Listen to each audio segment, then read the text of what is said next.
Anyway, first let me say, I really don't like to talk that much. I really don't. I prefer to perform than talk, but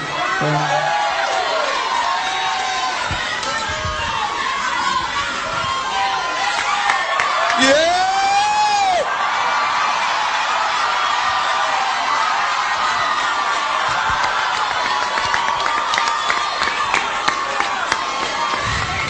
you know, let me just say this. The tradition of great performers from, and I really want you to hear what I have to say. The tradition of great performers from Sammy Davis Jr. to James Brown to Jackie Wilson to Fred Astaire, Gene Kelly. The story is usually the same though, you know, these guys work really hard at their craft, but the story ends the same.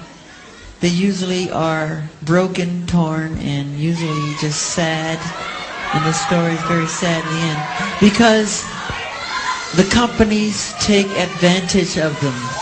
They really do. And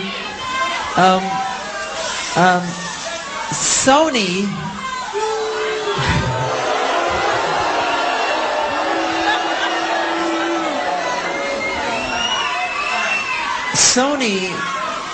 being being the artist that I am at Sony, I've generated several $1 billion for Sony, several billion, and they really thought that my mind is always on music and dancing, and it usually is, but they never thought that this performer, myself, would outthink them. Yeah!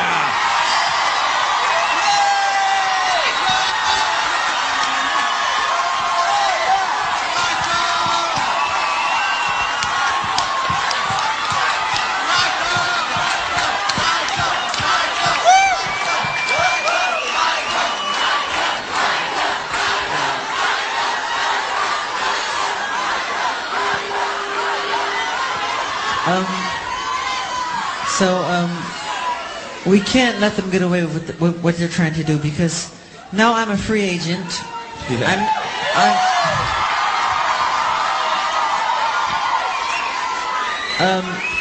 I just owe Sony one more album. It's just a box set, really. And it's with 2 new songs, which I've written ages ago. Because every album that I record, I write, like, literally, I'm telling you the truth, I write at least 120 songs every album I do. So I can do the box set and just give them any 2 songs. So I'm leaving Sony a free agent.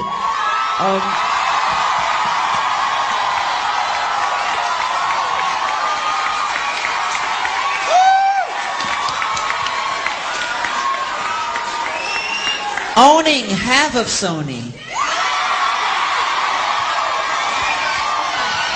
So I own half of Sony's publishing, and I'm leaving them, and they're very angry at me because of it, but I just did good business, you know.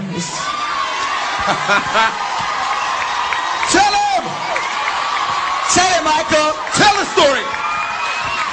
But, so, the way they get revenge is to try and destroy my album.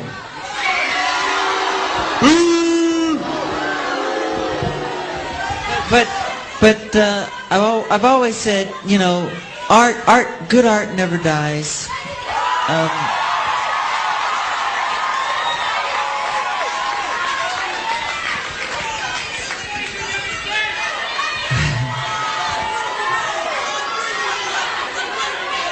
Thank you. I love Unbreakable. You know, And Tommy Mottola is a devil. The first day of Gavin's testimony, Michael shows up and he's in pajamas. And he looked like he was in really bad shape. And they had to like help him into the courtroom. And from that moment on, everything started to get really awful. You started seeing Michael coming in every day looking like death. It was as if the testimony was just destroying him.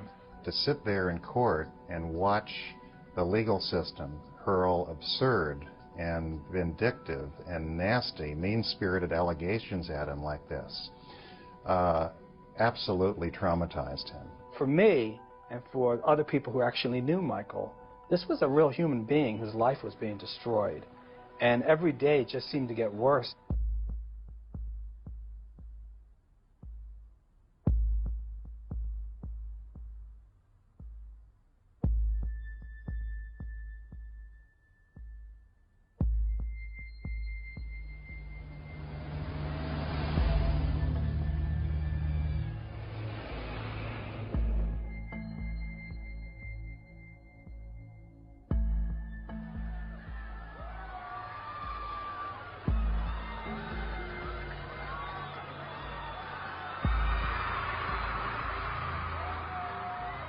One of the sheriffs came to me and said, you know, you've got the best seat in the house.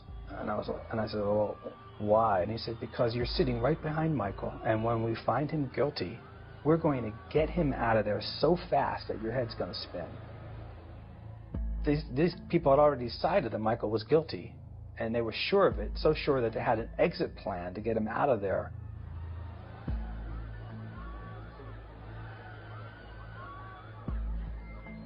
Michael came into the courtroom and he looked like he was on serious drugs. He really, truly looked like a dead man walking. It was a tense moment. You know, the entire world stopped to watch what was going to happen to the best-known celebrity, a musical genius, Michael Jackson. That was such an awfully emotional day. You just didn't know what to expect.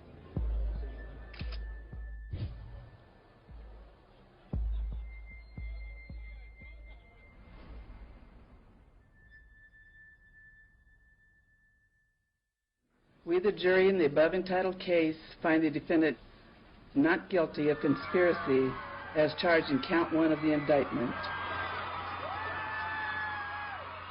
The verdict was read, and it was not guilty, not guilty, not guilty, not guilty, all the way down the line, all counts not guilty. And I remember very specifically Michael seeming to not understand. And I remember Tom Sneddon looking at Michael for a reaction and not really getting one. And I also remember Tom Mesereau, his lawyer, leaning in and mouthing to Michael Jackson, "You're a free man." I could read his lips because I was so close. And Michael still didn't get it. You felt like it was a triumphant moment, but then when you looked at him, you realized that he wasn't there for it. There was nothing you could do. He was so devastated that it had happened that you couldn't even find a place to be happy that it ended the way it did, because it was so devastating that it had occurred at all.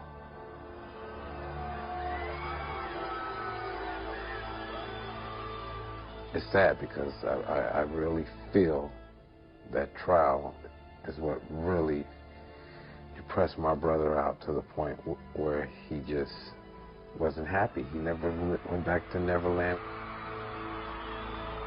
For Michael not to go to Neverland, he must have been pretty sad, didn't want to have nothing to do with that place ever again.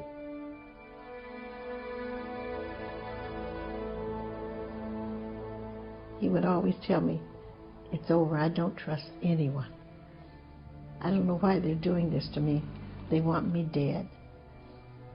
He said, "They're going to kill me for what I got."